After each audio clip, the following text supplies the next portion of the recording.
How to buy gems in Brawl Stars. Hello everyone, welcome back to the channel, and in this video I'm going to show you how you will be able to buy gems in Brawl Star. So first of all, just open your Brawl Star and after that just log into your account and select the register option to create a new account if you don't have an account already, and fill all the fields and click on next and complete the registration. And now just go to your my pay safeguard account and enter the pay safeguard code received from the added funds, and after that phone and enter the store and choose the amount of gems you want to buy.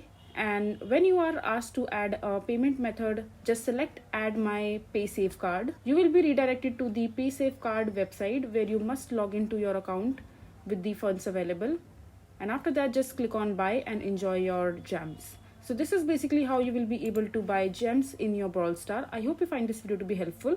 So that is it for this video. If you find this video to be helpful, make sure to hit that like button and don't forget to subscribe to our channel for more such informative videos, and I'll see you the next time.